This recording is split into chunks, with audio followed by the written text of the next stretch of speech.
President Yoweri Kaguta Museveni asimye yaliko Ssaabaminisita w'eggwanga lino Right Honourable John Patrick Amama Mbabazi wamu ne mukyala we Jacqueline Mbabazi olw'akaweefube gwe bassa mu kulambika eggwanga lino eryali libuze ng'ekibiina kya NRM tekinnajja mu buyinza. If you are a freedom fighter, you are like a priest plus.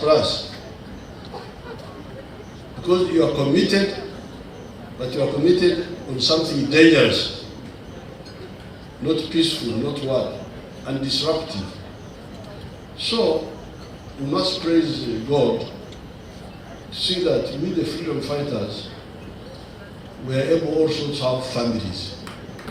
President bino yabyogeredde ku mukolo Bambabazi kwe bajaguliza emyaka 5 mu bufumbo obutukuvu nga gyayindidde mu hoteeri eya Serena akawungeezi ak'eggulo nga President Museveni yawerekeddwako Mama Janet Kataha Museveni. President Museveni ayozayozezza abagole olw'okuzimba amaka wakati mu katuubagiro ke baalimu mu biseera eby'olutalo olwaleeta gavumenti ya NRM mu buyinza era ne bakuumagana okumalira ddala emyaka 5. I want to congratulate Right Honourable Mbabazi and Jackie for building up a family, having children and now grandchildren in the context of instability of the resistance struggle.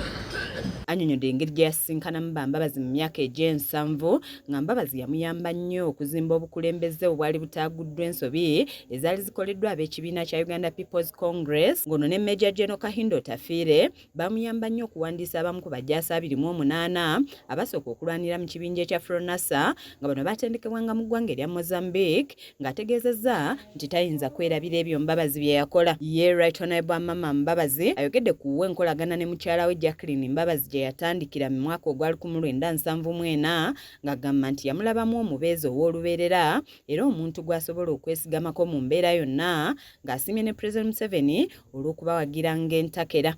In this whirlwind of chaos and uncertainty that I met Jacqueline was not just a beacon of outer beauty, but a pillar of inner strength.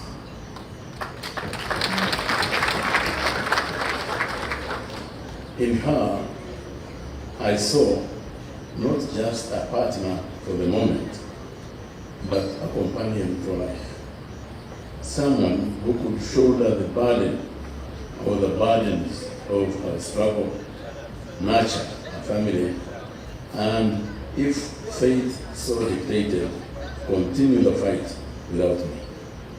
President Museveni and I have traversed long and challenging paths in the struggle against dictatorships in Uganda, advocating for justice and the dignity of our people. This journey has spanned more than half a century, a testament to our enduring commitment to the cause we hold very dear to our hearts.